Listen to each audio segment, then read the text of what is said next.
Good morning, everyone. I would like to start by acknowledging, with respect to the Lekwungen peoples on those unceded traditional territory we gather today, the Sanghees and Esquimalt nations. Those relationships with these lands and waters shape their political thought, governance, and self-determining authority that should inform how we all relate to this place. I would also like to acknowledge all the chiefs, elders, and elected officials who are here today and those watching, as well as everyone else joining us from coast to coast to coast. We are so grateful to have you with us. My name is Harlan Kingfisher, and I'll be your MC and host for today. This morning, we'll start with our opening protocols. I want to invite our dear friend and leader to the Moose Hike campaign, Lekwungen knowledge holder Yakwelipton, to the stage to welcome us in a good way.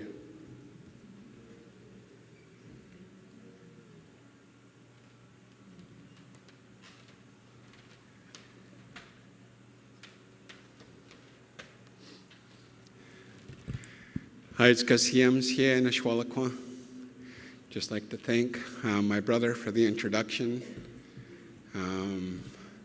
As always, thank my Moose Hike family for recognizing and honoring our Lekwungen community, known as Songhees in Esquimalt today. Haitskasiem Tiasquecha Naquilia, Haitskasiem Tiasquecha Nashwalakwa, Haitskasiem Tiasquecho Nishjalacha, Namakwa Tiasquecho Tzalakwungen Tanuch, Haitskasiem Nalakwungen na Iaimat Tanuch, na Iaimat Chasa, Asa Yakwelipton, Asa Kwakwakhala, and Asa Namgam Guayam Tamutles, Achinatsa Lekwungen, Achinatsa Dididot, Achinatsa Denachtach, Wewakai, Mum Tequila Tlawatsis, the whole island.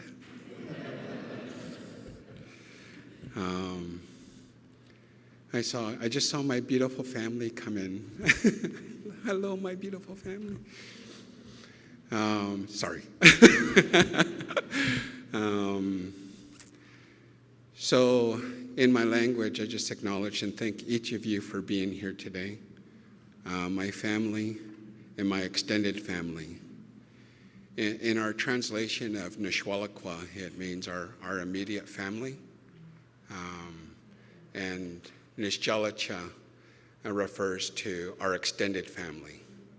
And so in our worldview, in our culture, there wasn't friends, there was just family and extended family. And so that was one of the beautiful teachings of our community, is that we recognized that somehow, in some magical way, we're all connected. And if we reach far enough in our conversations, you know, there's that 2 to 7 degrees separation globally now, globally. And so that's quite amazing. I also acknowledge that my family comes from Lekwungen on my father's side. And that's where I carry the name Yakwelipton through ceremony. But that name comes from my Granny Lila Paul from Huchotlip, known as Sartlip First Nations today. And we have connections through my father's side to the Dididot community, part of the Nuu-chanu-speaking community. And my mother's community is Kwakwakiwak, and from New Vancouver, Turner Island, what's known as Cape Mudge today. And so, as I shared earlier, you know, I'm just from the island, and I'm related to everybody here. And that's a beautiful gift.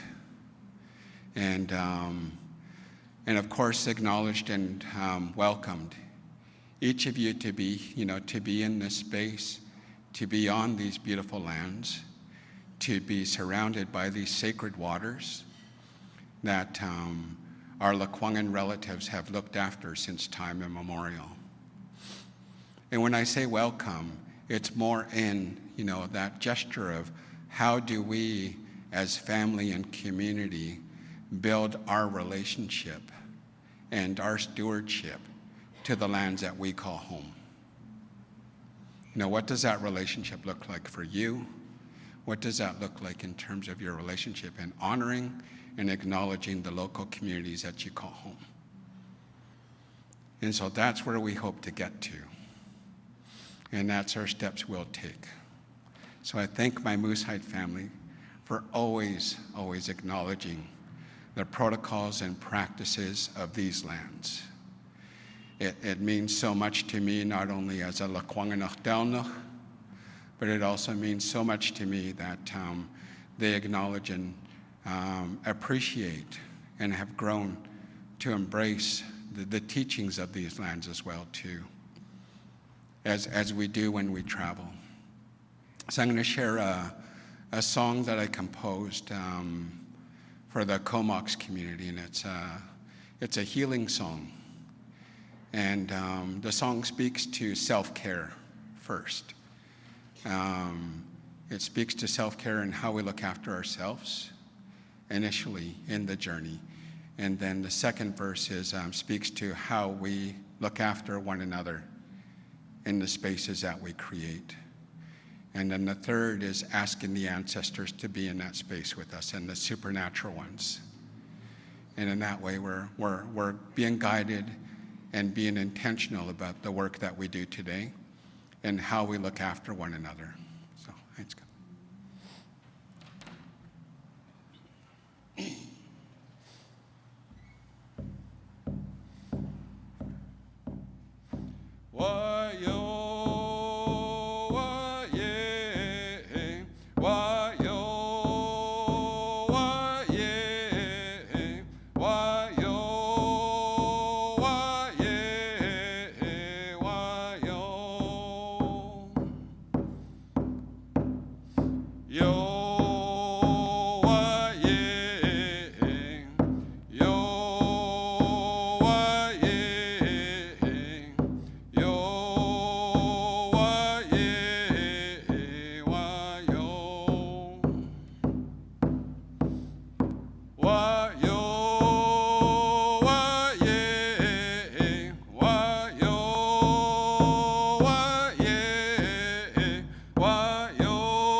So again, that's a Comox healing song, and one that I worked with the community on the wording.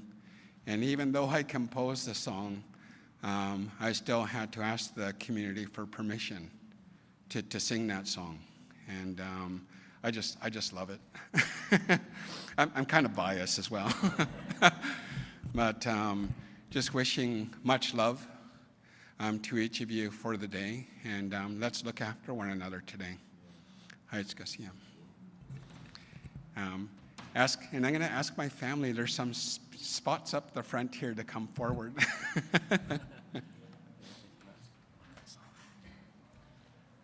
Thank you, Yakwelipton, for opening us up in a good way. The Moosehide Campaign family have also asked Yakwelipton to support the day and ceremony with a witnessing ceremony. So we will ask the Moosehide Campaign family to come forward with this work now.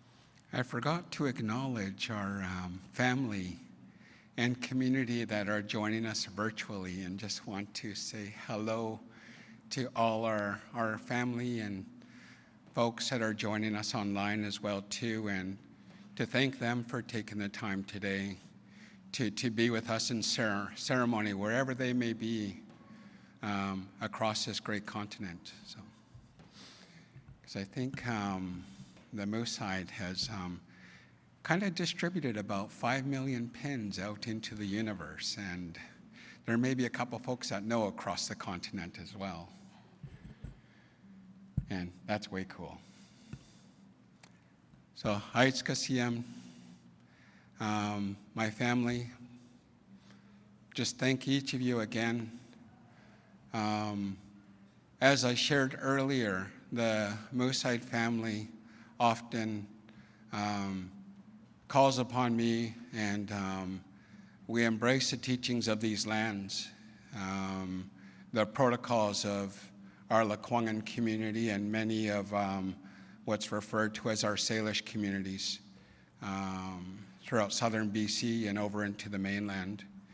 And a part of our teachings is a witnessing process. And that witnessing is calling forward specific individuals to witness the work that the family's doing, and that at the end of the event, those witnesses have an opportunity to speak in what they've experienced and what they saw throughout the day. A part of our teachings in the witnessing process is that these individuals are encouraged when they go home, they share what they've experienced and saw as well. But another teaching attached to the witnessing process is that if there's anything in the work that the family has done that goes into dispute, it's not the family that speaks upon that, but rather we call upon those witnesses to speak on their behalf, just as they've asked me to speak on their behalf. And the reason we do so is that it removes them from directly talking to that dispute, which could be misinterpreted or could be perceived as ego as well. And so that's why they hire someone to not only speak on their behalf, but also witnesses to speak on their behalf. And that way it looks after not only the family that they're with, but it keeps them at the same level as a family that they've invited to be in this space. And as we call those witnesses forward, we'll just ask you to stand where you are, and the family will come to you. and they're going to give you a small monetary handshake to acknowledge that work that you're going to do on behalf of the family. And to thank you and to recognize you. And it's not to say that each of you aren't witnesses to this work as well too, and that you're encouraged to bring what you've experienced here home with you as well. And so as we begin this process, again, just acknowledging the family and how they choose to do work in our community. It means a lot to me that we're embracing the teachings of these lands. And over 10 years now, have had the good fortune of walking with the family on this journey. And not only speaks to the commitment in terms of relationship, but it speaks to encouraging myself in my walk to work and strive towards ending violence against women and children.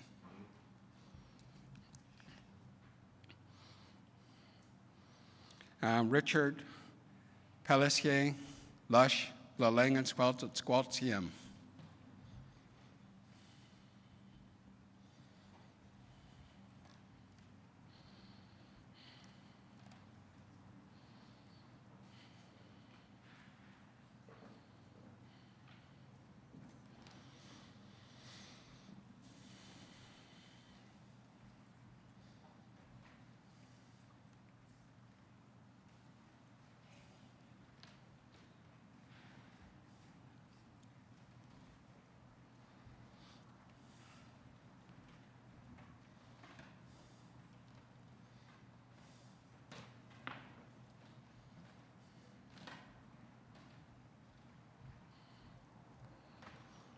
Shayla Stonechild, Lalang and Squaltium.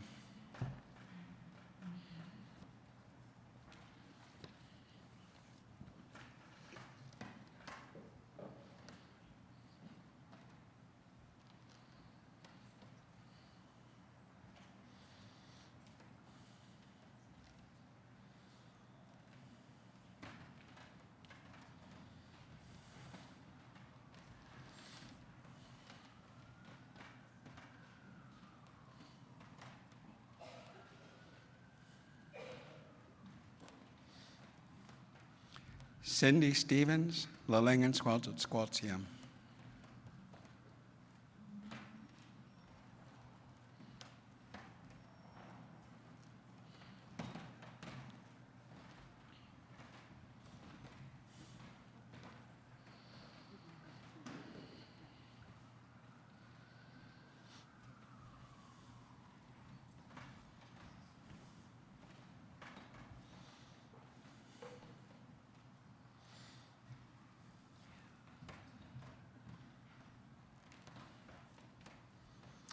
Huvak Johnston, Lalang and Squaltium.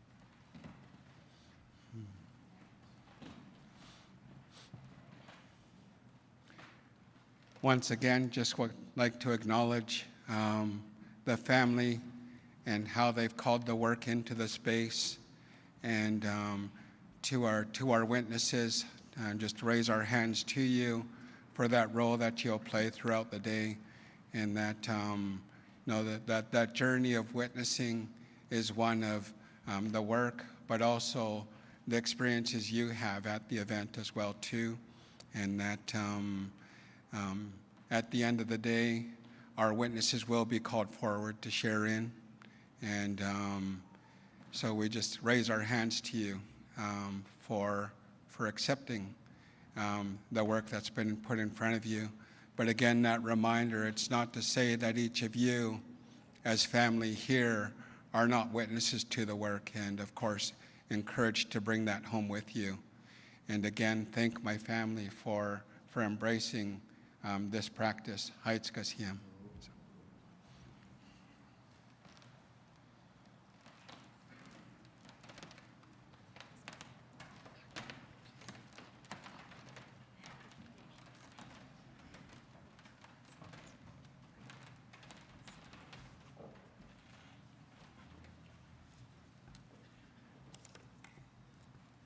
Thank you, Bradley, for welcome and leading us through this important ceremony to start our day in such a good way. As Yakwelipton mentioned, we will be hearing from the witnesses during our fast-breaking ceremony this evening, taking place at 5:30 p.m. Pacific time. We hope that you can join us for this important part of the day. We'd also like to thank Elder Judy Clark, singing Thunderbird Woman and White Eagle Woman, and our relatives on the east coast of Turtle Island, North America, for the daybreak ceremony, which is also online on our Moosai Campaign Day event website. We also like to thank Elder Peter DeConte, who is tending our sacred fire throughout the day and holding the prayer space for today's ceremony. We also acknowledge the hundreds of thousands of youth joining the K-12 streams live today. You can find the links to all the K-12 resources, including the live stream links to the Youth Lodge of our events website. Check out the phenomenal resources created especially for our young ones. As you may know, this is the 13th Moosai Campaign Day.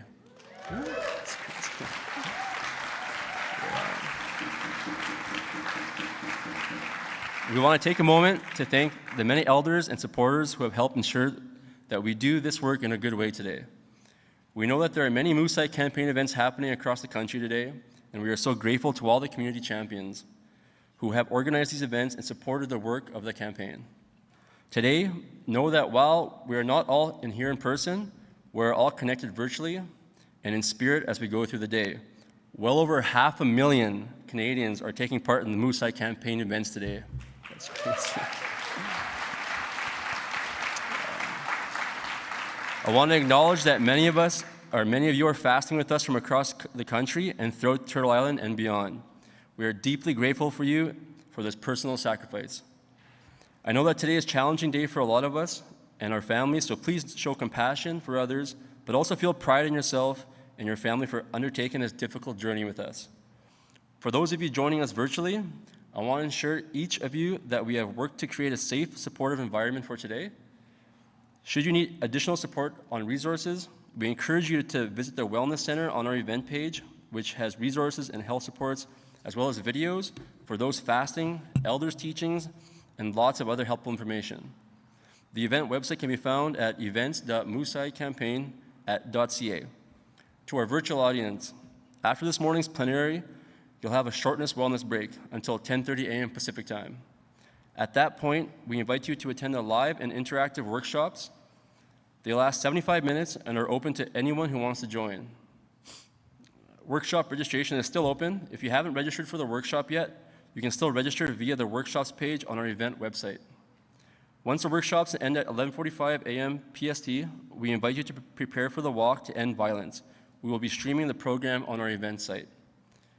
Then you'll have a break until 5:30 p.m. Pacific time. We will gather again for the fast-breaking ceremony and calling of witnesses at 5:30 p.m. PST.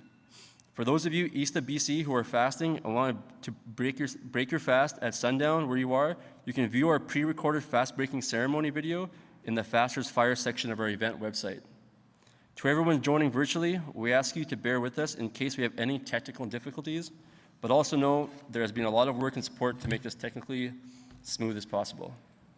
For those of you joining us in person, in our efforts to create a safe and supportive environment for today, we have 7 cultural support workers from Southton Lelam on level 2 of the Crystal Garden.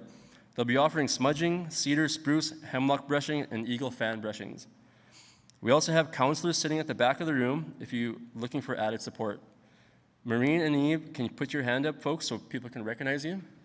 Way in the back there. There's a station upstairs where we invite you to make a tobacco tie. You'll find all the supplies and instructions near the cultural support workers on the 2nd floor. Once our morning plenary is done, we will have a quick wellness break before transitioning into sharing circles, followed by noon hour walk to end violence.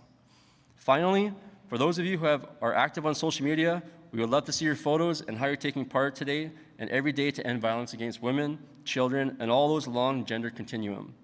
We encourage you to wear and share the Moose Hide pin and message on your accounts today, and use hashtag Moose Hide Campaign Day and fast to end violence in your posts. Before we meet the first speaker, I want to take a moment just to introduce myself. So my name is Harlan Kingfisher, and I'm from Sturgeon Lake First Nation in Treaty 6 territory. And I'm a father of 4, I'm a husband of 16 years, and I also created the first Indigenous hockey clothing brand called Smudge the Blades. And when I created Smudge the Blades hockey apparel, I didn't realize the impact it would have. I started making funny photos and stuff showcasing my Cree language, and the impact of creating conversation and someone like the big companies looking for Indigenous hockey, and for me to be the face of that has been amazing so far. So when I heard Paul talking last night of why he started the Moose Hide campaign and why they do what they do, I took it to heart because I understand what he's talking about, the pride in what you've created and seeing it come to light. So thank you guys for having me be your MC host for today. I'm super proud and humbled. Thank you.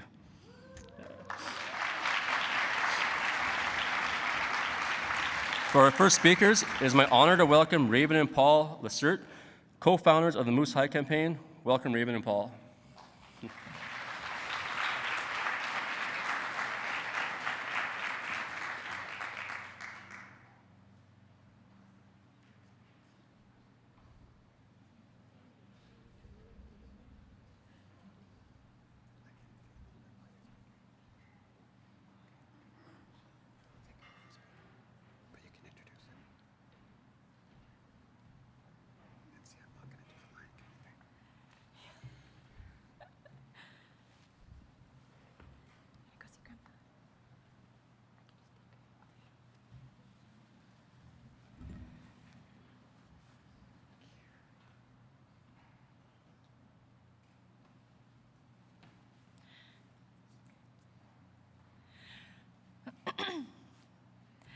Hello, everyone.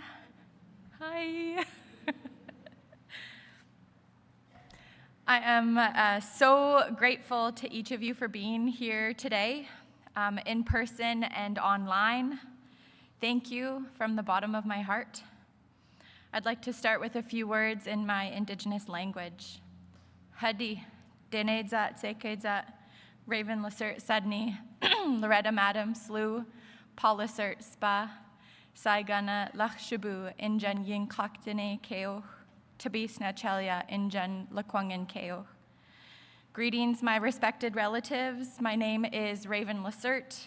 My mom is the late Loretta Madam, and my dad is Paul Lacerte. I am part of the Bear Clan and a member of the Lake Babine First Nation. I am a mama of 2 very precious little girls, Cedar Sus and Chasyez. And now I have a husband officially.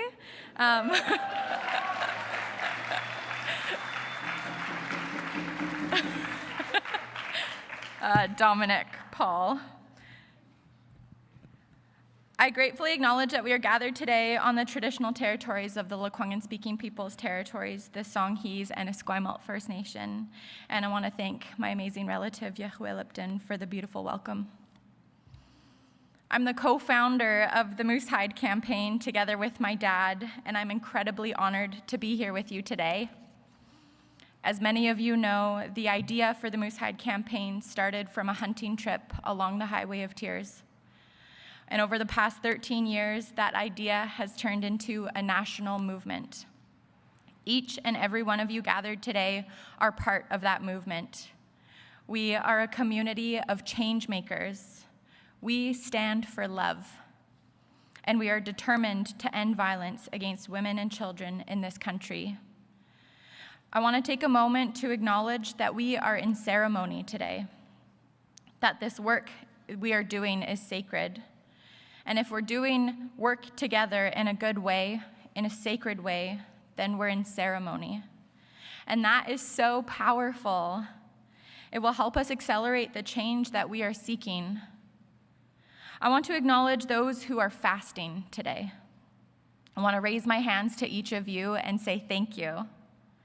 Thank you for taking this courageous step, and thank you for your sacrifice. Fasting is a warrior practice. So to those of you that have fasted for many years now, thank you. To those of you who are fasting for the first time this year, thank you.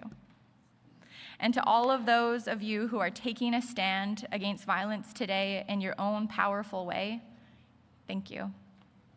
Our vision is for 1 million Canadians to fast together on the same day for the purpose of ending violence towards women and children.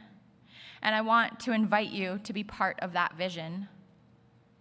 Imagine going without food and water for one day, together with 1 million other Canadians. That is nation building, and I believe that our ancestors will smile on us and that there will be a ripple or a pulse throughout our society that will last for generations. Today, there are almost 500,000 people joining us from across Canada, and thousands of you are fasting. To date, we have distributed over 6 million moose hide pins to people across Canada. 6 million.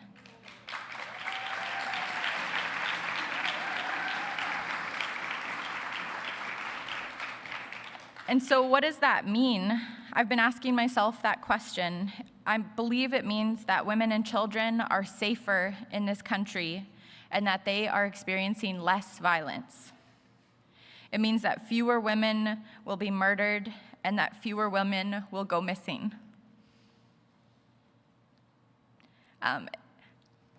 It means that more men and boys will heal and do less violence. It means that we have already started over 30 million conversations about ending violence against women and children in this country.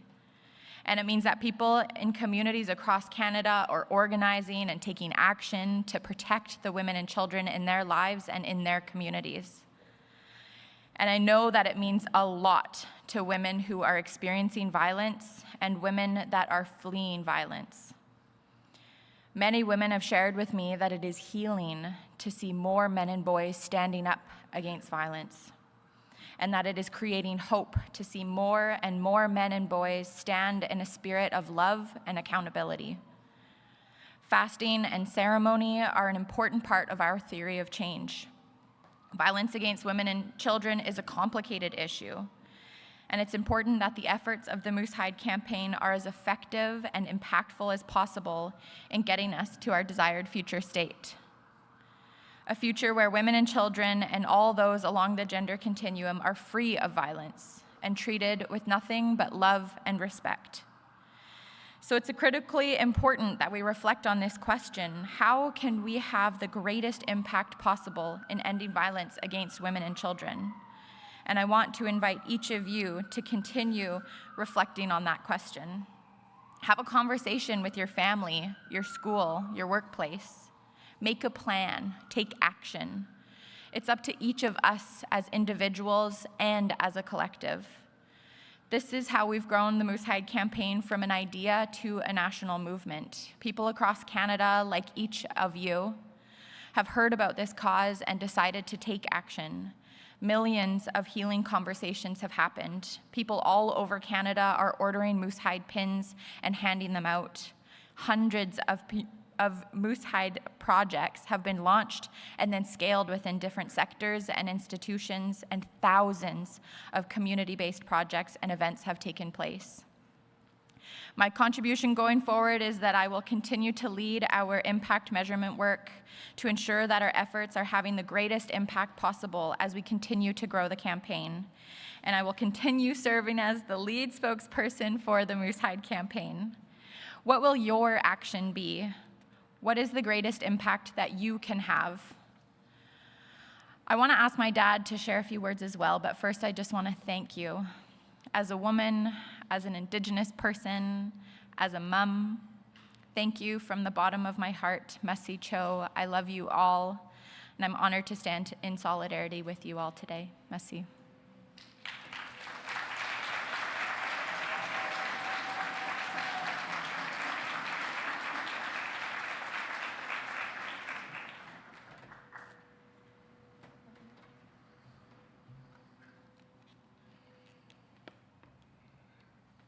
put on my grandpa glasses.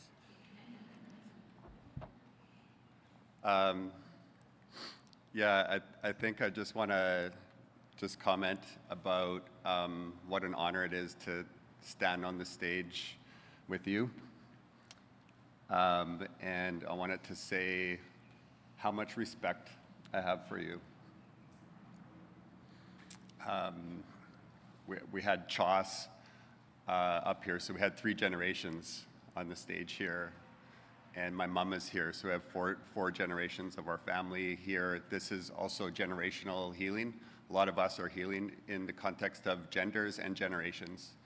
And it's really beautiful to be in this healing moment with each and every one of you. I have a lot of respect for this human being. And I see that you lead with love. And I also see your incredible determination and the price that you pay for doing this work. And I really want to acknowledge that here and with all of us. The price that each of us pays is a really complicated issue. But Raven, you just work so hard and you put yourself on the line all the time. And that's warrior work. So I want to acknowledge you as a warrior today.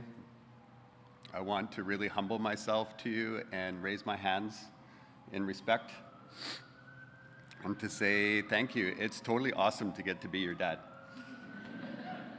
Yeah, it's really humbling and really wonderful to get to be your dad and to be a part of this family. So yeah, I love you.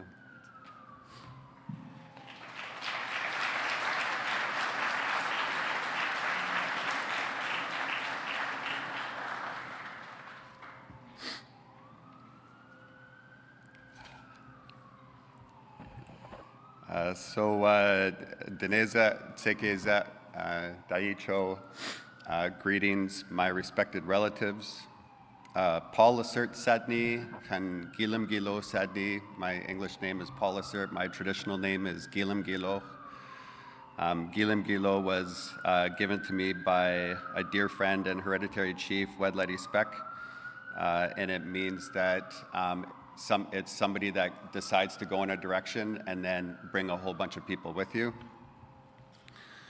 Sagana Lexiliu in Janyen Kakdene Keo. I'm a member of the Caribou clan. We're a matrilineal society, so I get my clan membership from my mom, who's here, and I come from the Carrier Territory in northern British Columbia. Tabes na Chalya in Jan Lakwangan Keo, Han Sangis in Esquimalt. Tabe Masicho. I wanted to say how grateful I am to be here today on the traditional territory of the Lekwungen-speaking peoples, the Sangis and Esquimalt First Nations, and to express my really deep and profound gratitude to our brother Hiepwe Lipton. All of you, I think, today and maybe before have witnessed this man's generosity, his huge heart, his deep wisdom, his commitment to accountability in following our practices. And that accountability and discipline has been such an important influence for the integrity of the Moose Hide campaign. And he's really held us up and given us so much love. And there are not enough thank yous in the world for us to express the depth of our gratitude to you, brother. So I wanted to say thank you. Thank you, thank you, thank you. I want to acknowledge the traditional territories that all of our brothers and sisters across Turtle Island are gathered on today. And we raise our hands in gratitude and respect to all the elders and traditional people across Canada that are holding ceremonies today. One of our visions has been that sacred fires are burning all over the country today, and people are gathered around those fires and shaking hands with our minds and our hearts to try to solve this really complicated, intractable issue. We really want to express our gratitude to the organizers across Canada who have worked really hard to prepare for this day, and to say thank you for your leadership, and to say please do it again next year. And please encourage others to organize for next year as we grow this movement. Thank you so much to Marie Wilson for being here. I know that you have a book that's can't wait to read it, but I'm mostly want to say how humbled I am by your life's work, and not just but including your work in leading the Truth and Reconciliation Commission. So much of what we're experiencing in the momentum in this reconciliation space is because of the courage of our residential school survivors and the leadership and the stewardship of you and the other commissioners to bring all of those truths to the surface. There's so much time spent truth telling so that we could get to reconciliation, and it's true in this space too. Violence against women and children. There's a lot of truth that has to be told, and reconciliation that needs to take place. So thank you. Thank you, thank you, thank you. Thank you to our witnesses for accepting this important role and keeping an eye on us. And thank you to Harlan. Totally awesome, man. And yeah, really great to meet you, and thank you for holding us up as a role of MC. When we started the Mooseide campaign in 2011, there were about 20 men who fasted with us at our first annual gathering here in Victoria. My brother Hugh Lipton was one of them. And we marched over to the legislature, and a bunch of just stubborn guys, and we're like, we're gonna do something about this, you know? And today, there was just 20 men that fasted in 2011, and today, over 35,000 people across Canada have registered to fast, but we know that there's many, many more that are fasting.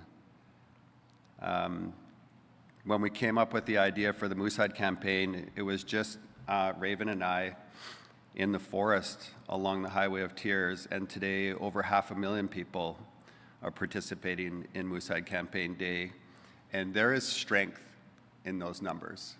There is strength in those numbers.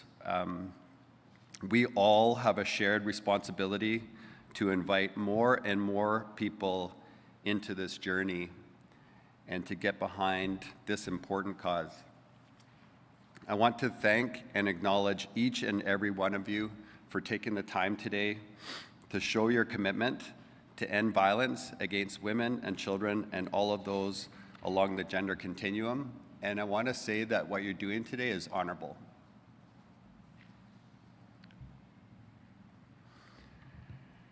Thank you for fasting. Merci beaucoup. Merci cho. Haichka siem. We each have our reasons for being here today. Each of you here today and across the country have a reason for being here today. Some of you are parents, and you are here today for your kids. You want to raise up good people, and you want to make sure this value set is a part and parcel of how they live their life. Some of you are being bullied and are here to learn new strategies about how to respond to the scourge of bullying. Some of you are survivors of violence, and you are here today for yourself. Some of you are here because you are alarmed by the violence that is currently taking place against women and children in other parts of the world. Many of you know someone who is currently being impacted by domestic or gender-based violence, and you are here for them. And many of you are decision makers, and you are here to help build a society, and I think reclaim a society that is free of domestic and gender-based violence.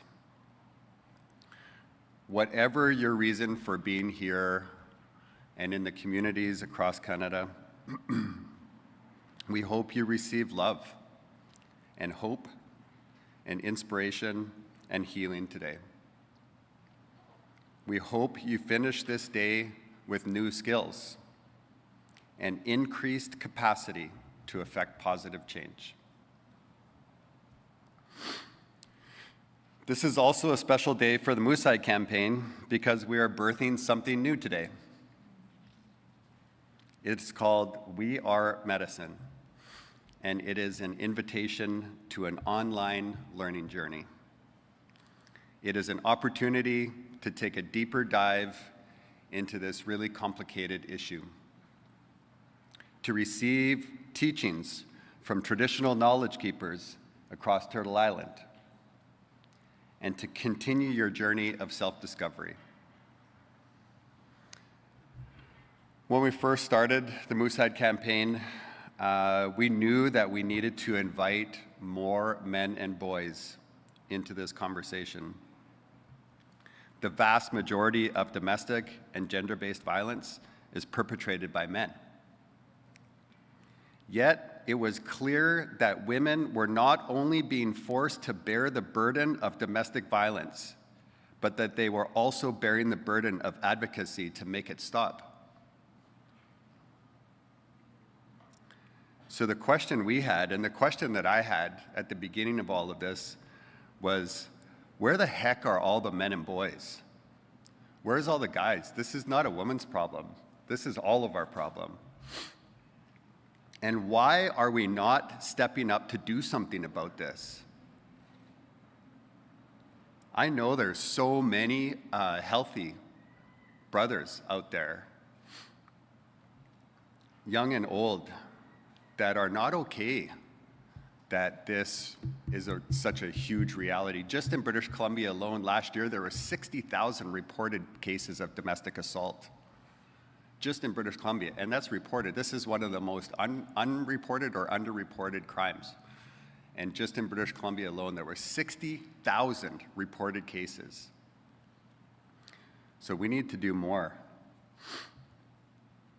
So when the campaign started, we really wanted to target men and boys without being exclusionary, without being like having a binary approach to gender.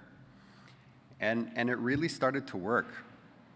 We gifted the first 1 million pins to men and boys across the country, and they started to have the conversations that we were hoping for. But pretty soon we started to hear feedback that people often felt out of their depth in those conversations, and that there was a desire to learn more about this issue, to deepen their understanding, and to strengthen their skills and increase their capacity to make change.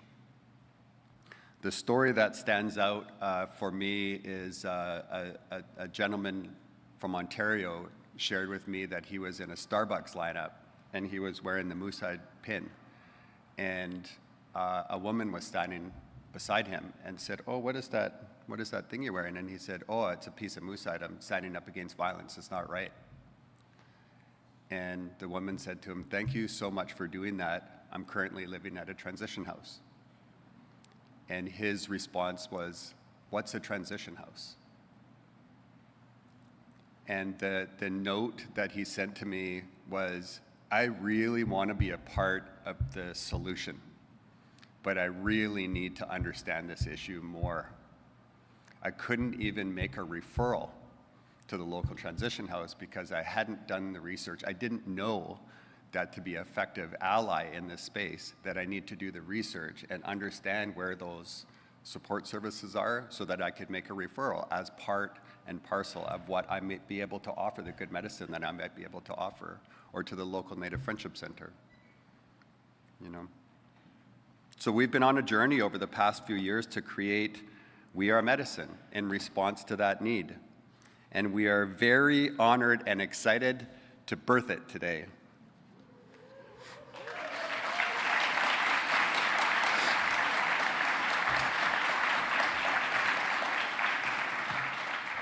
You can learn more about We Are Medicine on our Moosehead campaign website or at wearemedicine.ca.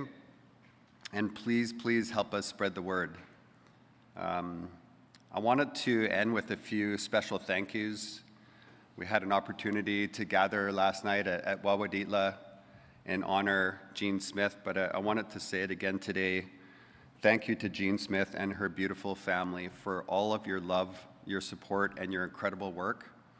Jean and her family cut up the first 6 million squares of moosehide and pinned them to the cards together with our team, and they put love into every one of those, and laughter, love and laughter into every one of those cards and pins.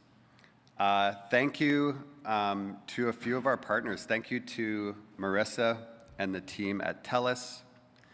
Thank you to Amanda and the team at BMO. Thank you to Myann and the team at Scotiabank. Thank you to Don Moores and the team at Temple Scott Associates, who have also been incredible partners. Thank you to our communications partner, Jane Tabor, and the team at National. Thank you to our board of directors for the Moosehead Campaign Society and the Moosehead Campaign Foundation. Thank you to our CEO, Dave Stevenson, and our incredibly hardworking Moosehead Campaign staff team. And thank you to our brother, Hyehui Lipton, for being so totally awesome. And why I wanted to end with that is that as this thing continues to grow, there's more and more partnerships, relationships, support, love, healing, and aligned values that is going to be needed for us to realize this vision that Raven was talking about. 1 million people together fasting on the same day to end violence against women and children. Those moments change trajectories of countries. So I really believe it. I really believe in Raven when she says this is a nation-building effort. And from our perspective, to go from one hunting trip along the Highway of Tears, just the two of us, to 500,000 people together today, and over 35,000 people registered to fast, we know that this vision is possible. And we know that there's a lot more work ahead of us. So thank you all so much for being here, and I wish you all a wonderful day. All my relations.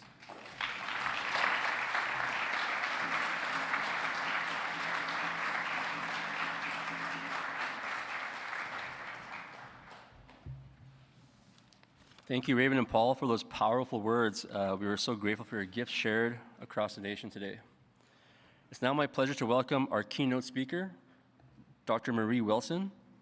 Marie Wilson served as one of the 3 commissioners of the Historic Truth and Reconciliation Commission, TRC 2009 to 2015, leading to an unprecedented oral and written record of the facts and impacts of more than a century of forced residential schooling for Indigenous children across Canada.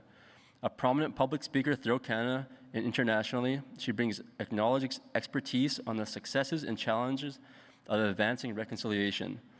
She is the author of the forthcoming book, North of Nowhere, Song of Truth and Reconciliation Commissioner, for release in June of 2024. Ms. Wilson is a recipient of the Order of Canada, the Order of the Northwest Territories, and the Meritorious Service Cross. She holds honorary degrees from several Canadian universities, among many awards and recognitions. She and her husband, Stephen Kakfui, have 3 children and 4 grandchildren, her most valued achievements.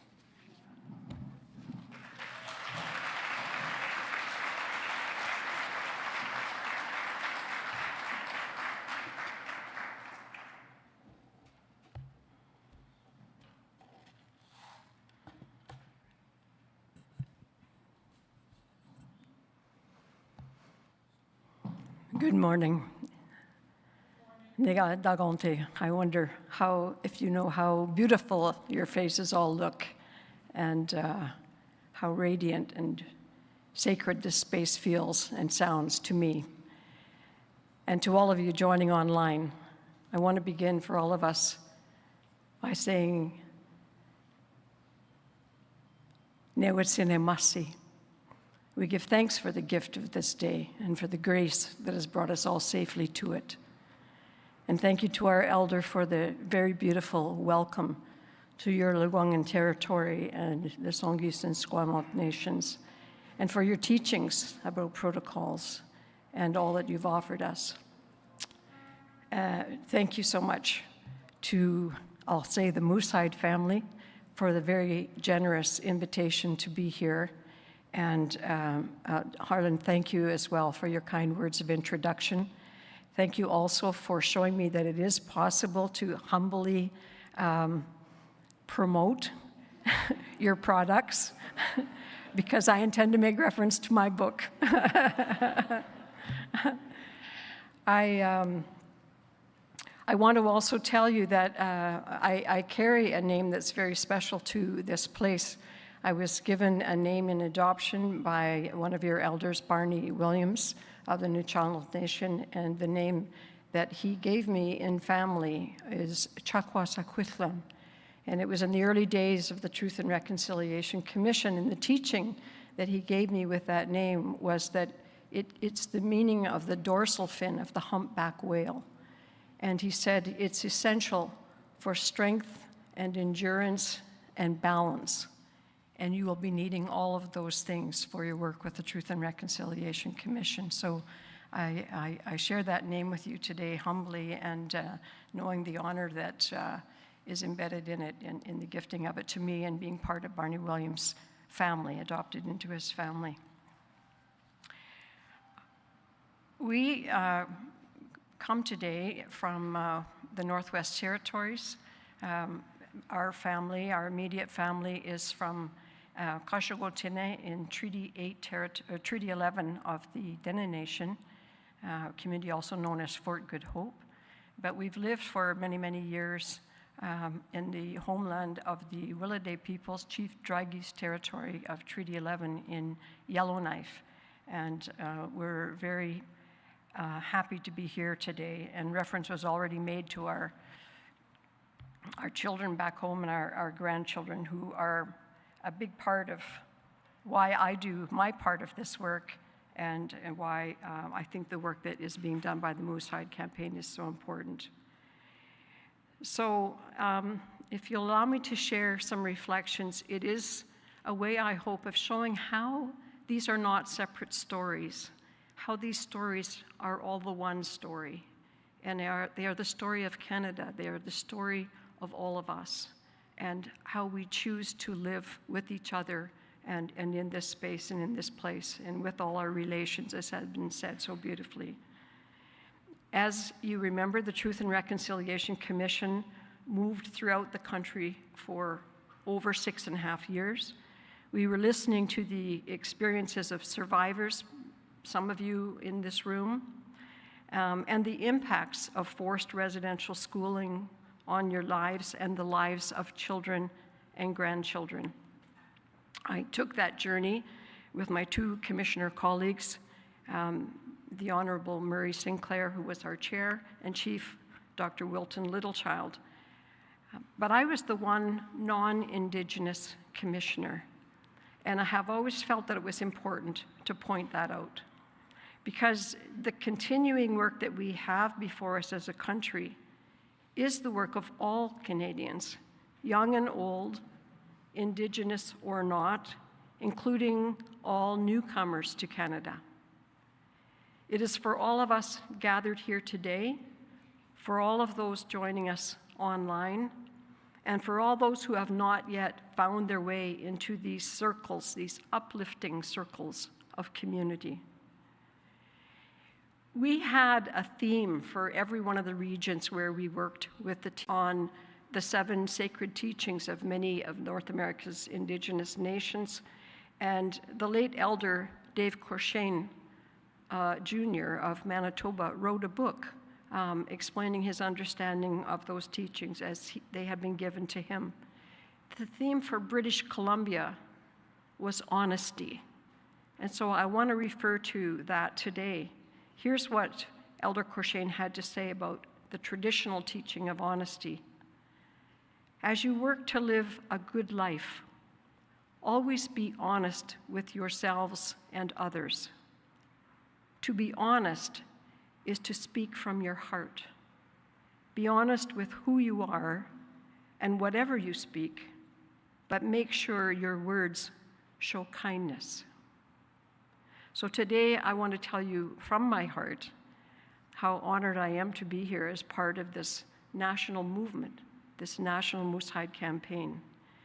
It's very good to feel part of such an inspirational gathering, but it also, to me, feels essential as a mother and a grandmother of young women and girls who cares, as I know you all do, deeply about the safety and protection of our life givers. And as a mother and grandmother of young men and boys who care deeply about seeing them grow into the men that they are meant to be, their role as helpmates and protectors and defenders who live in partnership and in respect of their life partners. So it also feels so relevant to me as a former TRC commissioner, because I've heard so much about the relationship between decades of harsh and abusive and violent residential schooling and the persistence today of disproportionate gender-based violence affecting Indigenous communities throughout Canada. Every aspect of my life has been enriched by my journey and experiences as a Truth and Reconciliation Commissioner, so much so that I have, in fact, indeed, devoted much of the past several years writing a book about it. And so I am going to hold it up here now to show you. It's hot off the press. It's my one and only copy.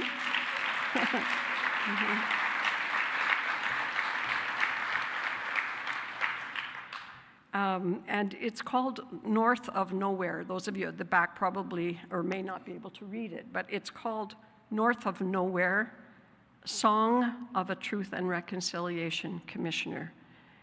And it is indeed my song. I see this book as my own gesture of reconciliation. It's to help ensure that the survivors' voices live on as they were shared with me, and so that the things that we experienced and learned through the TRC process will not be forgotten and can be shared with new generations. And I did ask the Moose Hide campaign organizers if I could refer to my new book in my remarks, not wanting to make it a book launch, but because I was so consumed with the reflections that I was putting together for the book, because I think it does relate directly to the vision and efforts of the Moose Hide campaign itself, which is for us to walk together against all forms of violence. And as I say in my book, to walk each other home to a new kind of country. This room reminds me of the very powerful gatherings the TRC held here in Victoria, and some of them in this very room, in this very same space, and throughout the province of British Columbia, and of course all over the country for those of you who are watching from those places. But circling back here today now, I want to ask you 3 questions that kept coming to my mind as I was preparing for today. And I note that Raven's already put an important question to you, but let me add these 3, and they're not disconnected. The first question is, when does an atrocity begin? Second question, where does violence come from? And number 3, what keeps reconciliation alive? I'll share with you some of my own reflections on those questions and some that I've captured in my book, as well as styling for the future. It addresses that first question, when does an atrocity begin? It's not a complete and exhaustive answer, but it's definitely an important partial answer. We said, no other population group in Canada's history has endured such a deliberate, comprehensive, and prolonged assault on their human rights as that of Aboriginal people. Yet despite growing awareness of past wrongs, many Canadians remain unaware of the full scope of these injustices or their impacts. in violence today is the one capital V impact that we are naming and focusing on. But in other words, based on all that we heard throughout the TRC, there are long and deep roots to the atrocities and violence we see around us today. And some of them stem back well over more than a century from Canada's own imposed laws, policies, and practices, including forced residential schooling for Indigenous children, cut off from family, culture, and community. And then that second question, where does violence come from? What fuels that violence? And there again, throughout the TRC, we often heard from survivors of the violence that ruled residential schools and the continuing violence that trailed them for years afterwards. I remember a particular gathering in Kamloops, which I wrote about in my book, so I'll quote it as written there. A survivor said that the hardest transition he ever had to make was from residential school back to his home community. And the easiest one was from residential school to prison. Residential school had prepared him. Incarceration, confiscation, aggression, humiliation, predation, degradation, violation, self-mutilation, suicide, and murder.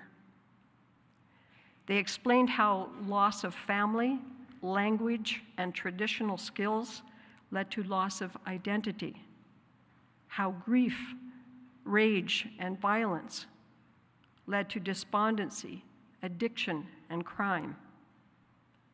As one said, I went from residential school straight to prison, and I felt right at home, for my prison is within me. The downtown east side, the Highway of Tears, the Picton Farm, these are stories that you know all too well here in British Columbia. And these are all residential school legacy stories. Survivors told the TRC of their connections to these places, of the experiences of family members or friends, those they knew who lived their lives in harm's way. Not all survived. Just as thousands of children did not survive residential school, thousands of others have not survived the harm-filled legacy that followed them. And what puts people in harm's way? Too often, the answer to that is violence with a different name: poverty. I write about that in my book too, and here's what I say in a chapter called My Home on Native Land. The revered pacifist Mahatma Gandhi once said, and by the way, he probably was the world's most renowned faster. He said, poverty is the worst form of violence. Deep, multi-generational poverty is part of Indigenous reality in Canada. Poverty, whether it's material poverty or poverty of the spirit. Poverty, with its many associated negative social indicators, has been a reality for years, and in some places is getting worse, not better. Our TRC work sometimes took us to the glaring center of entire communities full of residential school survivors. Facilities for one such community hearing were more threadbare than usual. Folding tables topped with pitted plywood in a dingy hall. Modest and run down on the outside, the building was derelict and defaced on the inside. Angry, violent, vulgar graffiti shouted from its walls. Halfway down the right side was partially blocked off with a caution ribbon, protected only by a battered old wooden chair. It was an open hole in the floor. The Historic Truth and Reconciliation Commission of Canada was about to hold a community hearing in this sad and dilapidated room. It was the town's only public gathering space. I often heard survivors talk about the family breakdown and family violence of poverty. Children get removed for overcrowding. Are we at fault for poverty? Are we at fault for lack of housing? And then moms can't get their own housing because of racism. If there's enough money to remove children, why is there not enough money to keep families intact? For Canada to be a truly peaceful nation means, in part, to set down the violent arms of poverty in Indigenous communities. We were never encouraged to be proud of who we are, to be proud of our family. We were taught not to look at each other, not to appreciate each other. We were taught only to watch out for ourselves and to take whatever was handed out to us. If we continue to keep our eyes closed, we will continue as we are. I hope there will be an understanding of the intergenerational bondage that exists, so that our children and our children's children can grow up in a place of trust and love, not fear and pain. Protecting children is the key, and guiding them through. That is the most powerful way to mitigate all of this. We need to model healthy intimacy, healthy communications, and the ability to manage and control emotions. My trials and tribulations are my teacher. Today, I don't need to walk with shame and guilt. I've learned through our own culture and traditions. I've learned to talk not with my head down, but with my head held high. Elders speak with honesty, truth, and respect. And that's the way I want to feel. It took me this long to be proud of who I am. They didn't get the best of me, because the best of me is yet to come. Let me be a strong elder. So you can see the many words of devastation and defiance and determination and courage that capture many of the elements around the broad topic of violence. And so now about that third question, what keeps reconciliation alive? I think it's voices such as the strong survivor voices you've just heard that keep reconciliation alive.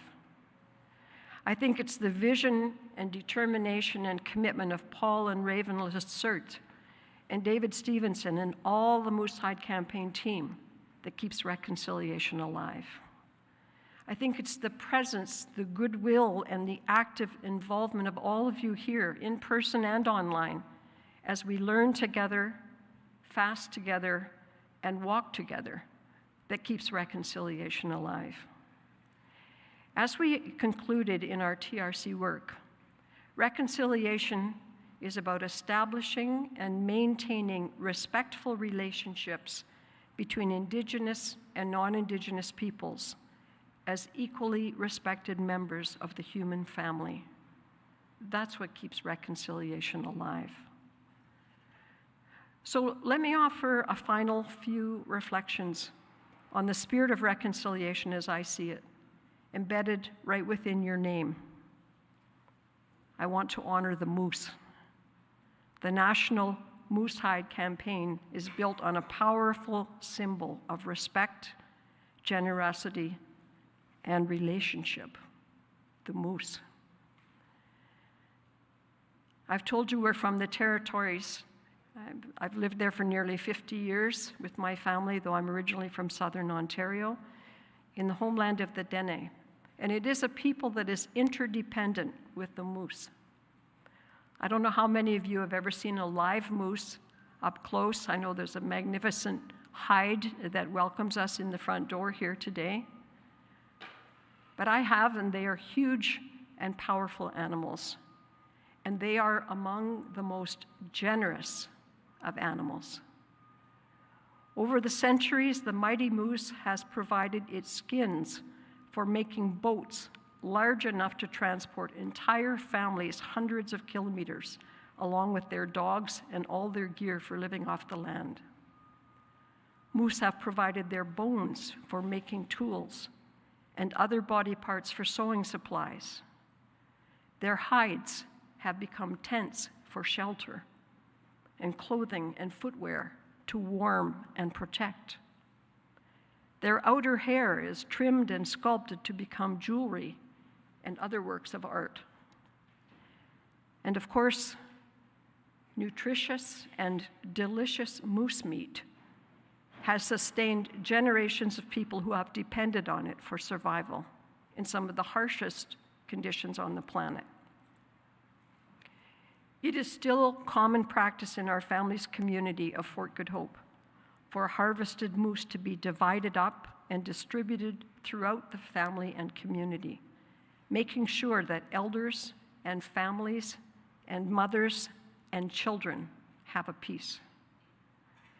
It is an act of generosity, and it is an age-old communal practice of survival for both people and animal, looking after each other and providing for the needy and most vulnerable, protecting the calving mothers, feeding the mothers and children. It is an interdependent relationship that ensures the well-being of both species based on respect, generosity, and reciprocity, protection from the harm of needless killing, and protection from the harm of preventable starvation. Moose have taught us a lot about generous, respectful relationships. Well, our TRC had a lot to say about relationships too, and as I've already noted, how residential schools broke down those relationships in the forced separation of siblings, an atmosphere of constant fear and danger, and an attitude of everyone fends for themselves. Yet we also heard much about courageous individual and community efforts to build back what was broken, to take back, to reclaim, whether a name, a language, a relationship, or a safe space. I sometimes have called it remembering. Remembering. Putting all our members back together again. One survivor described so beautifully the rebuilding of healthy relationships, saying, "In reconciliation, I am more interested in teaching my grandchildren how to love each other and how to love the land. We need kindness, that universal value. We need to embrace and take care of the human family. Be fearless and always stand up for the children." During last evening's ceremony in the nearby Longhouse, our designated speaker, forgive me, I haven't yet got my tongue around your Lekwungen name, but Bradley Dick, he had a wish for us. He said he hoped we would all get caught by the contagion of unconditional love. And our Moosehide co-founder, Paul Lacerte, encouraged us all and repeated it again this morning to recognize our most honorable roles, that we may all see ourselves as good medicine to each other. As always, I want to leave the last word to a residential school survivor. It's a message that seems just right for today as we set out to learn and fast and walk forward into the future together. They said, "I realize I am not walking alone. I am walking with many. Let it go. Walk proud, all my relations." And may I add a Dene word from back home, Lagontine. We are all related. We are all family. May it be so. Haitshka Osiam, Kleko Kleko Gunachtish, Hi Hi, Miigwech, Wilalin, Nyawen, Nakumik, Masicho. Merci beaucoup. Thank you very much.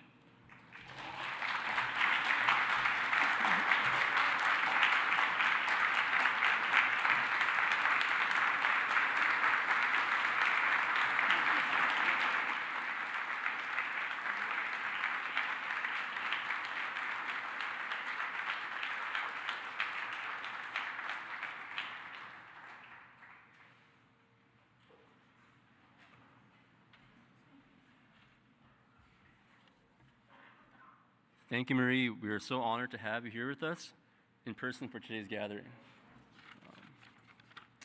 The Governor General of Canada, Her Excellency Mary May Simon, could not be here with us today, so she has sent me the following message. I am pleased to extend heartfelt greetings to everyone taking part in Musai Campaign Day 2024 activities. Ayun Nukta is a word in Inuktitut that has many meanings, among them a promise to never give up. A commitment to take action, no matter how daunting the challenge may be. It is in this spirit that I, as a proud Inuk who grew up in the Canadian Arctic, have made it my duty to raise awareness of realities in Inuit and Indigenous communities. Far too long, we have witnessed the tragic consequences of neglect and abuse. Today, women and children who have lost their culture and identity, who have been hurt or abused, will share their stories of courage and resilience. Some of them will be difficult to hear, but they must be given a voice. As you are doing today, we must all take real action by opposing violence, intimidation, and exclusion every day. Each of us has the power to make a positive difference, and I know that together we can stand up for women and girls across the country and around the world. I commend your inspiring engagement, which is bringing us one step closer to reconciliation and real social change. Ayun Nukta, Mary Simon.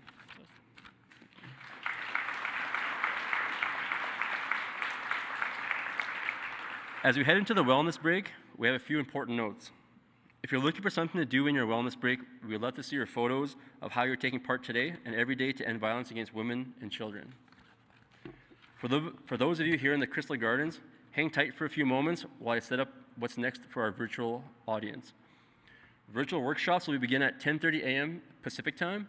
If you haven't registered for a workshop yet, you still have a few minutes to register via workshop section of the event website. Once the workshops are complete, we encourage you to join us at 12 p.m. Pacific time for the live stream of the Walk to End Violence taking place at the BC Legislative Assembly. We also encourage you to come join us at 5:30 p.m. Pacific time for our fast-breaking ceremony and an opportunity to hear from our 4 witnesses. Last, we depend on your feedback to continue create meaning experiences for participants across Canada on Musai Campaign Day. Please take a few minutes to complete the feedback survey linked through our QR code on your screen now. You can choose to be entered into a draw for amazing prizes, including a chance to win one of $250 cash gift cards. Thank you for joining us. We are grateful for your commitment to ending violence and building reconciliation through your participation today.